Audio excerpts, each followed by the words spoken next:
नेमिस की धरती हम सबके लिए सदैव से पावन धरती रही है।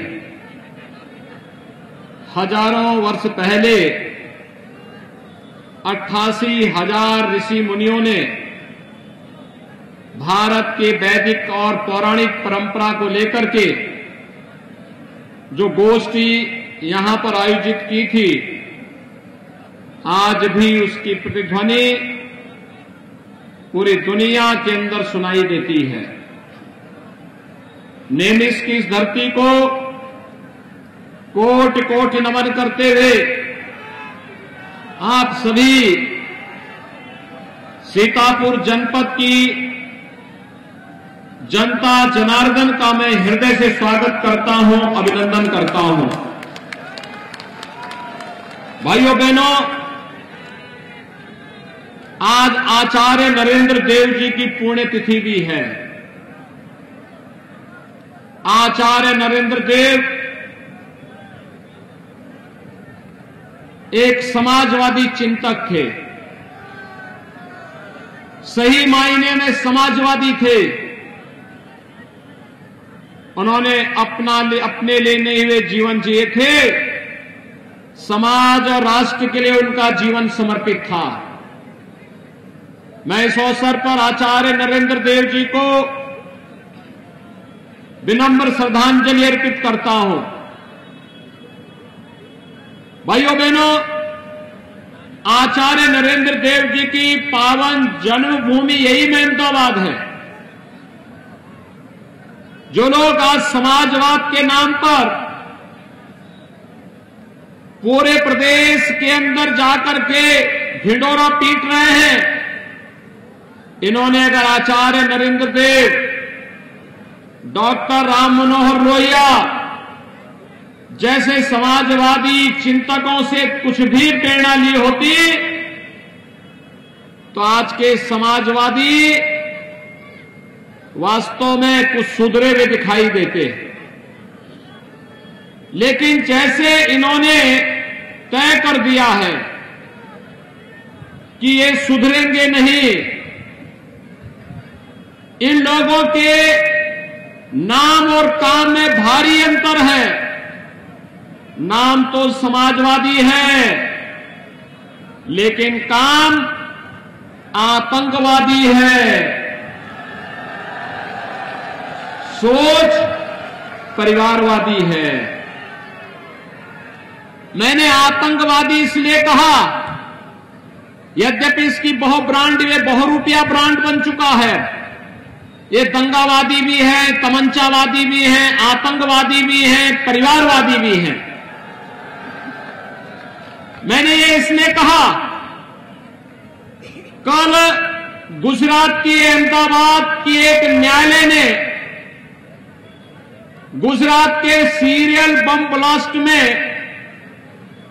38 आतंकवादियों को फांसी की सजा और आजीवन कारावास की सजा सुनाई है। भाइयों बहनों, उसमें से कुछ आतंकवादियों का संबंध उत्तर प्रदेश के आजमगढ़ से भी है, और उत्तर प्रदेश के आजमगढ़ से जिस आतंकवादी का संबंध है, उसमें से एक आतंकवादी समाजवादी पार्टी के मुखिया के साथ फोटो खिंचा करके समाजवादी पार्टी का प्रचार भी कर रहा है। ये समाजवादी पार्टी के वास्तविक चरित्र को देश और दुनिया के सामने प्रस्तुत करता है, और ये पहली बार नहीं हुआ। जब 2012 में श्रीमान अखिलेश यादव प्रदेश के मुख्यमंत्री बने थे, और उस समय मुख्यमंत्री के रूप में प्रदेश की जनता के लिए पहला फैसला क्या होगा, यह निर्णय लेना था। तो आपको याद होगा, उन्होंने किसानों के लिए नहीं, नौजवानों के लिए नहीं, महिलाओं के लिए नहीं, सरकारी कर्मचारियों के लिए नहीं, प्रदेश की सुरक्षा के लिए नहीं, प्रदेश की आस्था के लिए नहीं, उन्होंने पहला फैसला लिया था अयोध्या में राम जन्मभूमि पर हमला करने वाले काशी में संकट मोचन मंदिर पर हमला करने वाले, लखनऊ, अयोध्या और वाराणसी की कचहरियों पर हमला करने वाले, गोरखपुर, कानपुर और बिजनौर में सीरियल ब्लास्ट करने वाले आतंकवादियों के मुकदमों को वापस लेने का पहला फैसला किया था। हम आभारी हैं माननीय न्यायालय के। उस समय के उच्च न्यायालय ने इसको स्टे किया था और स्थगन आदेश के बाद समाजवादी पार्टी की मंशा धूल दूसरी हुई थी, अन्यथा पूरा प्रदेश आतंकी घटनाओं से दहल रहा होता। और इसीलिए कल की घटना एक बार फिर से हम सभी की आंखों को खोलने वाला है। नाम तो समाजवादी, काम आतंकवादियों के उस प्रश्रय देने वाला, और सोच परिवारवादी से बाहर ये लोग जा नहीं पा रहे हैं। भाइयों बहनों, 2017 के पहले प्रदेश के अंदर जो सरकारें थी, उनके पास न सुरक्षा का कोई एजेंडा था, न विकास का कोई विजन था, और न गरीब कल्याणकारी कार्यक्रम को आगे बढ़ाने की कोई सोच ही थी। प्रदेश में हर तीसरे दिन एक दंगा होता था, महीनों महीनों कर्फ्यू लगता था, माताएं बाजार नहीं जा पाती थी, बेटियां स्कूल नहीं जा पाती थी, नौजवान के रोजगार पर ये लोग डकैती डालते थे, कोई नौकरी निकलती थी, चाचा भतीजा और इनके महाभारत के सारे रिश्ते वसूली के लिए निकल पड़ते थे। और प्रदेश के अंदर प्रत्येक जनपद को इन्होंने डार्क जोन में बदल दिया था। भाइयों बहनों, 2017 के बाद आपकी ये सरकार भी आई है, भारतीय जनता पार्टी की डबल इंजन की सरकार। पिछले 5 साल में कोई दंगा सुना आपने? आज दंगा नहीं होता है। आज प्रदेश में दंगा नहीं होता, प्रदेश में आज कर्फ्यू नहीं लगता है, बाजारों में आज बमबाजी नहीं होती है। आज प्रदेश में कर्फ्यू और दंगा कहीं दुस्साहस किसी की नहीं। जहां कर्फ्यू लगता था वहां पर अब कांवड़ यात्रा निकल रही है, और जहां बमबाजी होती थी वहां हर हर बम बम का नारा लगाते हुए शिव के भक्त निकलते हैं। जैसे लगता है पूरा उत्तर प्रदेश भगवान शिव के भक्ति में लीन होकर के एक नई सत्य का संचार कर रहा है, जो उत्तर प्रदेश को विकास की नई ऊंचाइयों तक पहुंचाएगा। भाइयों बहनों, नए भारत का नया उत्तर प्रदेश बन रहा है, और इस नए उत्तर प्रदेश में प्रधानमंत्री मोदी जी का मार्गदर्शन, सरकार और संगठन के संयुक्त प्रयास और जनता जनार्दन का आशीर्वाद जब एक साथ लगा है, तो आज उत्तर प्रदेश देश का नंबर 1 प्रदेश बनने की ओर अग्रसर है। इन सब के पीछे एक सामूहिक प्रयास है, लेकिन भाइयों बहनों, सुरक्षा, विकास और सुशासन ये उत्तर प्रदेश की आवश्यकता थी। यही तो डबल इंजन की सरकार ने किया है। और आज जब मैं आपके बीच आया हूं आपका आह्वान करने के लिए, भाइयों बहनों, मैं आपसे पूछना चाहता हूं, क्या 2017 के पहले आपको बिजली मिलती थी? आज तो बिजली मिलती होगी ना, आ रही है ना। हमने तो सबका साथ और सबके विकास की बात कही, तो सबको बिजली, पर्याप्त बिजली, निर्बाध बिजली के लक्ष्य को प्राप्त किया है। याद करिए, समाजवादी पार्टी की सरकार आती, आतंकवादियों के मुकदमों को वापस लेती है, और जब भारतीय जनता पार्टी की डबल इंजन की सरकार आती है तो उत्तर प्रदेश में किसानों का कर्ज माफ करती है,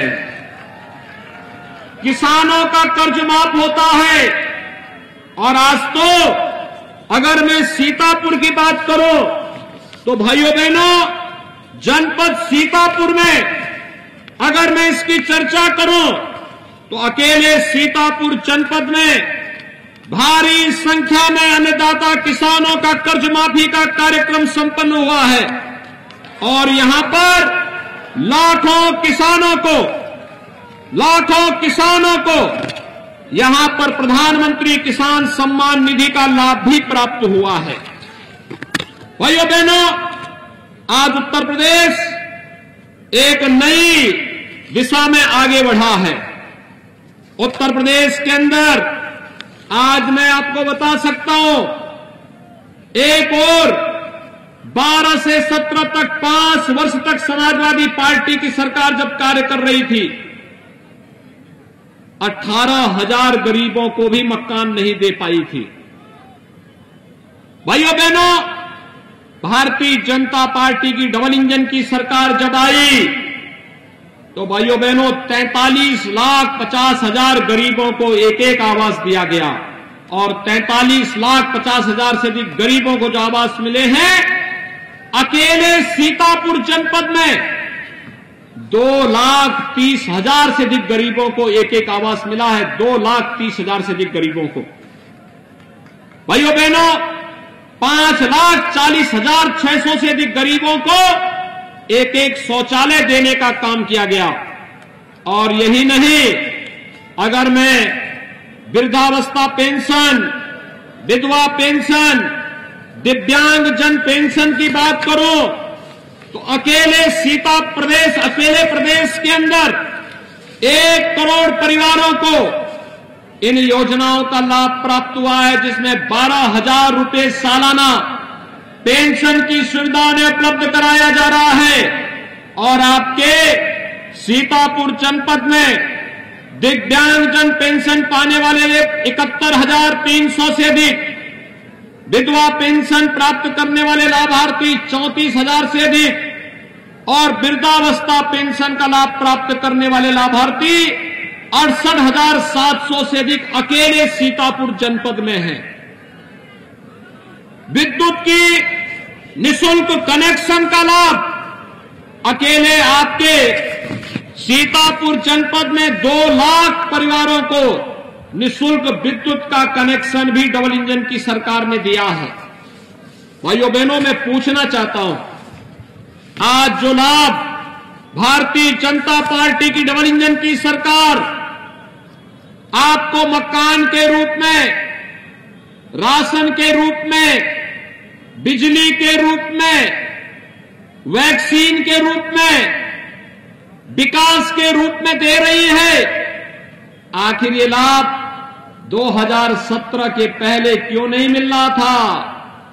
कारण साफ है, पहले की सरकार की सोच संकुचित थी। पहले की सरकार नाम समाजवादी और सोच परिवारवादी थी, परिवारवादी। वहां पर बात तो की जाती थी सबका साथ का, लेकिन जब विकास की बात आती थी तो उनका नारा होता था कि केवल सिफाई खानदान का विकास।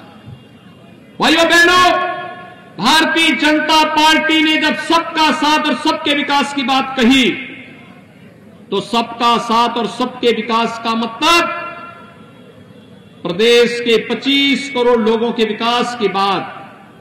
पहले विकास का ये पैसा ये परिवारवादी लोग,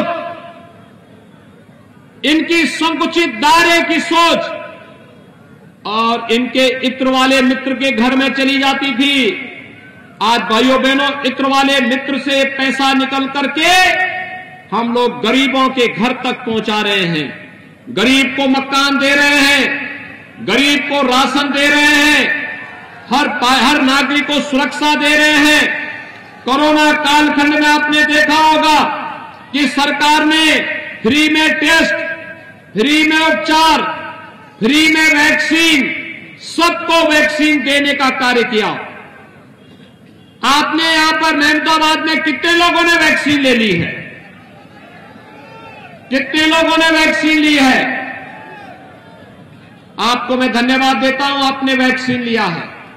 ये वैक्सीन कोरोना के खिलाफ देश की लड़ाई का प्रतीक है। कोरोना हारेगा तो भारत जीतेगा। कोरोना हारेगा, भारत जीतेगा।